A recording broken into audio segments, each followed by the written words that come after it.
Hello everybody! Welcome again. Bedrock Basics, Badlands episode number 4. Today we see the return of the Sphinx. When we left off, we had just established our port, and this is the surrounding area of the port that we've explored. We've just done some mapping. There's the maximized view of the area. As the Port Authority, you should have a clear view. The big city off on the left. And this is the port here. Not much to it, but it's a port. It's an entryway. Okay, you can see I've got a couple of pens here. There's no sheep in the Badlands or the desert, but we're going to go get some, bring them back. Additionally, we have created a couple of lava farms. A lava farm is probably one of the shortest, simplest farms that you can put together. Main thing is you need dripstone, lava encased above it, and a cauldron below to collect. Eventually the cauldrons will collect enough lava that it'll generate additional lava blocks for you. Okay, off we go to get some sheep. Currently in a boat you can fit 2 entities, like yourself and another player or yourself and one animal, and even that has to be a small animal. Horses won't fit. So what you can do is you can tow a boat. So by towing a boat plus the boat that I am currently moving in, 2 boats in a lead, and all of a sudden I can move 3 objects, myself plus 3 customers, and here they are now. You have to remove the leads from the animals in order to get them into the boat. If a lead is on them, they won't fit. So once you get your precious cargo of animals aboard, bring them home. And there I just walked far enough away that the leads break, and very carefully, without punching the crap out of the sheep, I'm gonna sorry sheep, I'm going to break the boat and then bring the sheep over to their pen. They're gonna follow me because they want that wheat that's in my hand. You can see them all staring at me. They want the wheat.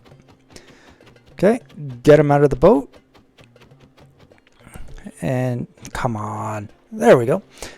Get them out of the boat, and you can see them falling. The ones that are stuck in the boat we'll come back and get later because we need to divide them anyway. And we just lead them on over. See, still following me. Lead them on over to the pens. In order to make them reproduce, it's going to take 2 sheep. This game doesn't care about boys and girls.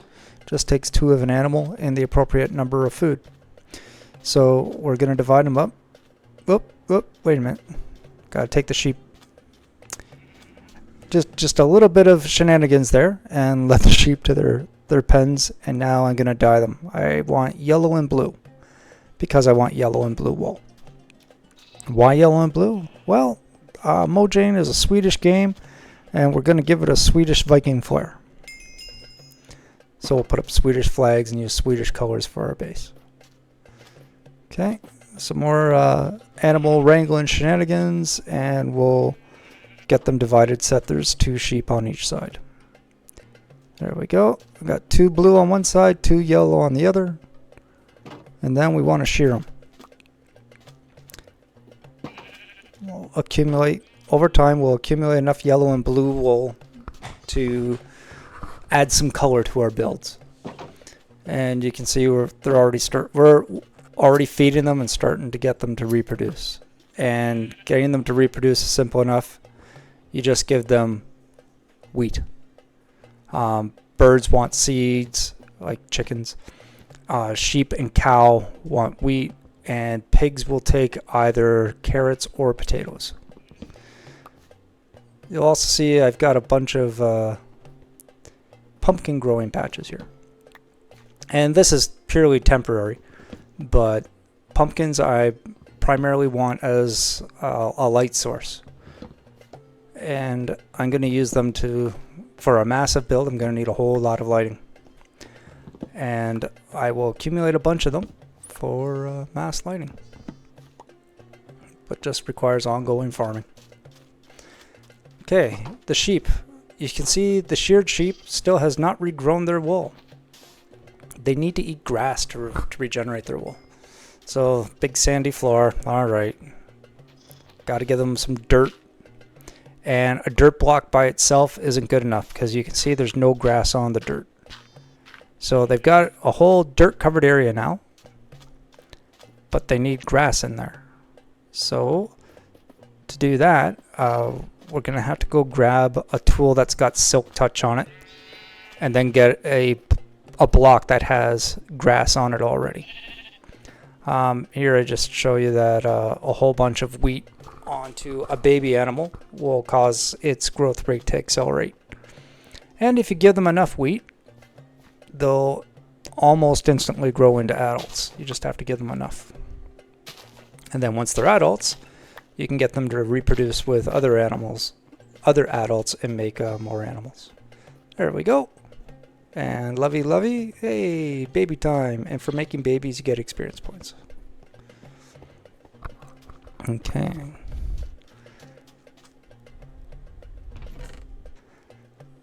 Now, these are all tools that I picked up out of rune portals on my adventures.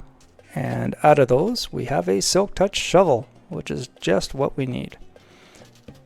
Go on over to a dirt block that has grass on it, and with silk touch, you can see these blocks have green tops. That's a grassy dirt block, instead of just a barren one. Grass will spread from block to block over time, and so I need to basically plant some grass into the dirt so that the grass can grow and expand. Back to the expanded version of the map, you can see if we take it, put it in our hands, it updates, and now you can see the little animal pens are brown there, but they're dirt floors, and it's updated. Alright, for the main component of this video today, we're going to build a Sphinx. Why a Sphinx? Well, in my own YouTube adventures, I came across a guy named Gold Robin and his Sphinx Villager Sphinx base build. And the interesting thing to me is that that base has the exact interior size that I need for an enchanting setup. Simultaneously just showing you here that why I have a lava farm is I don't have a lot of coal out here in the Badlands in the desert. But lava is an incredible source that you can smelt 100 objects with. A piece of coal you can get eight smelts out of, whereas lava you can get 100. So lava is an outstanding fuel source. My horse currently needs a name, and what better name for a YouTuber than subscribe? There you go, you beautiful animal. Subscribe. What a good name. Subscribe. Okay, back to our build. So the inspiration for my build comes from Gold Robin, and giving credit where it's due, I'm gonna stick his name right on the build. And there will be a link in the description below if you're interested in following his pattern. The only significant difference between him and me is I'm going to use smooth sandstone, and the interior is not going to be a house, it's going to be an enchanting setup. And there's the enchanting table, made with 2 diamonds, 4 obsidian, and a book. Okay, a piece of netherrack, which is an ever-burning block. Cute little campfire graphic off of it, I'll show you shortly. And the blocks that we need for the house. And a sign. Why a sign? Well, we got to put Gold Robin's name on this too. So if we put down the netherrack and light it up, that block will burn forever until we extinguish it.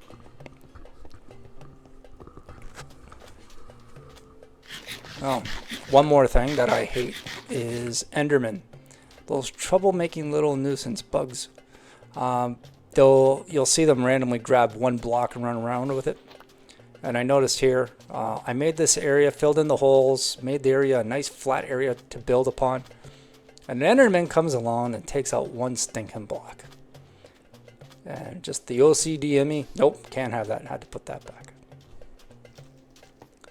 Okay, to the build.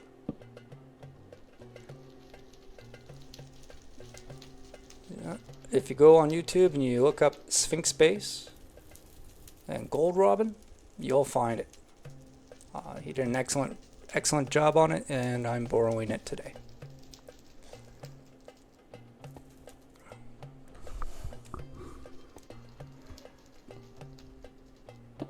Okay. The only problem with Gold Robin's tutorial is he doesn't give you the proper number of blocks required for the build. I don't know what the exact count is myself, but the whole thing can be done with about 5 blocks of whatever your chosen block is. I'm using smooth sandstone, which is generated by taking sandstone and putting it into a furnace. And those sandstone can be cut into stairs and into slabs. And between the stairs and slabs, there's like 6 blocks of color and a couple of pieces of wood. And that's it for the build. Hope you enjoy. I'll just be quiet and let you enjoy the build as it goes by.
And there we have it, the Villager Sphinx base, my version. And in that, we'll move on to the interior, and I'll just show you how I touch it up differently than what Gold Robin does. Gold Robin sets it up as a beautiful little starter base, and that's not what we're using it for. Okay, light sources. Dress off the corners, still lots of room. And we're going to put the enchanting table at the other end where the bed is currently sitting. Remember, to maximize an enchanting table, you need 15 bookshelves. Not the chiseled ones, but the ones that are full of books. 15 bookshelves to maximize the ability to gain enchanting ability out of the block. I don't like a sand interior in here. I want it to be hard looking, so we'll use sandstone. And that way it just looks a little bit more solid. Okay, 1, 2, 3, 4, 5, 6, 7, 8, 9, 10, 11, 12, 13, 14. 15. Again, Wikipedia will show you different layouts for that, but 15 is the magic number for maximizing the enchanting table. Dress off the ceiling a little bit.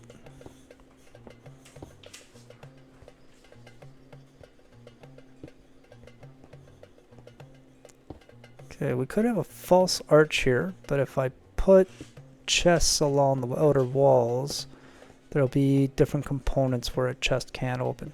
I might have to readdress it.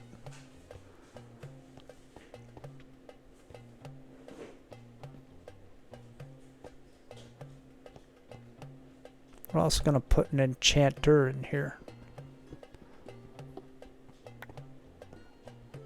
Okay, yeah, we'll go this way.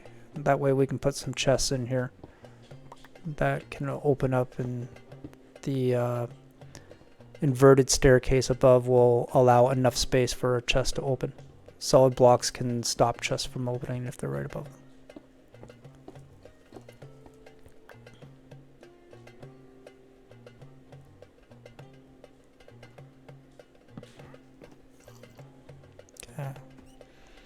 Putting in some interiors, always a crafting bench, an anvil of course, to apply enchantments that you can get through fishing or other treasures, and the old grindstone to remove enchantments. And that block right there is pretty important, because now the entrance to this area is just shy of 2 blocks, and a villager will need a full 2 blocks in order to exit an area. So here we are at the local village, getting a new recruit. Hey, hello, sir. Care to be my enchanter? Throw out the enchanting table and watch him change over. And what the? Wait a minute. Oh, you're the enthusiast. And this guy's so enthusiastic to be the enchanter. He took the job and jumped in the boat. He knows the job. He wants to come. He's tired of this small town. Well, I've got a new house for you, sir. How do you feel about the Sphinx? Anyway, we have him in a boat. We'll bring him back, we'll bring him back, we'll bring him back, we'll bring him back. Getting closer. You can see the Sphinx in the distance. Looking good, Mr. Sphinx. And as soon as we get him back, we will lead him back into the building. And then apply the lectern so that he adopts the job. Now if you don't like it, every time you destroy it and put the lectern back down, he will change what his trade options are. The first time you make a trade with him though, it locks him in. I'm gonna have to do this many times off camera. So next time we come back and you meet me on the next episode, we'll have this guy sorted out as being our mending enchanter. I want mending. Mending's so good. Thanks for joining me. Until next time, bye-bye.